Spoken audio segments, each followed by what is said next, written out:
minutes. On the gridiron, though, it was a very, very different story. A lot of offense. We love to see that. But to say the matchup between the UTEP Miners and Army was one-sided is just a little bit of an exaggeration. Time now to bring in ABC7 Sports Director Trevor Thompson, who was at the game the entire night. And Trevor, did you at least have more fun than the Miners did? Luke, I always have a fantastic time at those games. You know that. Well, this one, though, not pretty for the Miners. Usually, when we show disturbing video, we tell people to avert their eyes. Well, I'm saying Miners fans, avert your eyes for this one. Kidding, of course, you can watch.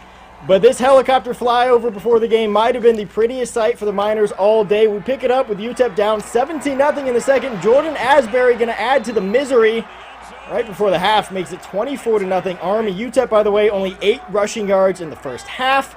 The misery continues early third. It's Andy Davidson taking it right through the heart of the defense. Another TD for Army.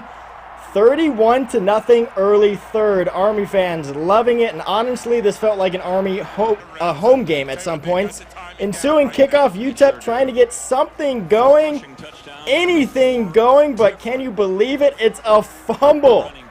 Army jumps all over it, scores the touchdown courtesy of Max Regan, and this one would really get out of hand.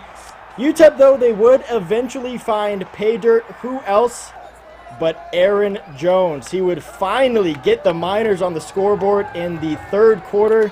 This touchdown run would make it 38-7 Army, but in the end, the Black Knights would just keep on scoring. Joe Walker with the catch and the scamper to the end zone. That's a pretty picture there. Army puts up 66 in this one. They cruise 66-14. Not a pretty picture for the Miners, although they say they might have just played a top 25 worthy team. Defensively, they're a veteran team with 9 returning starters, and it all starts with their linebackers. Those guys fly around and hit. They get off the field on third downs, and they play outstanding special teams, and they're well coached. So yeah, I would put them in the top 25, and I got to vote on that. So I'll probably do that tomorrow. I think they have potential to be. It's hard to stop that offense. You have to be so fundamental on that. One person out of plays is gonna bust. Miners will host Southern Miss next week. Definitely not the way they wanted things to go, though, after beating New Mexico State in week 1 with the Texas loss.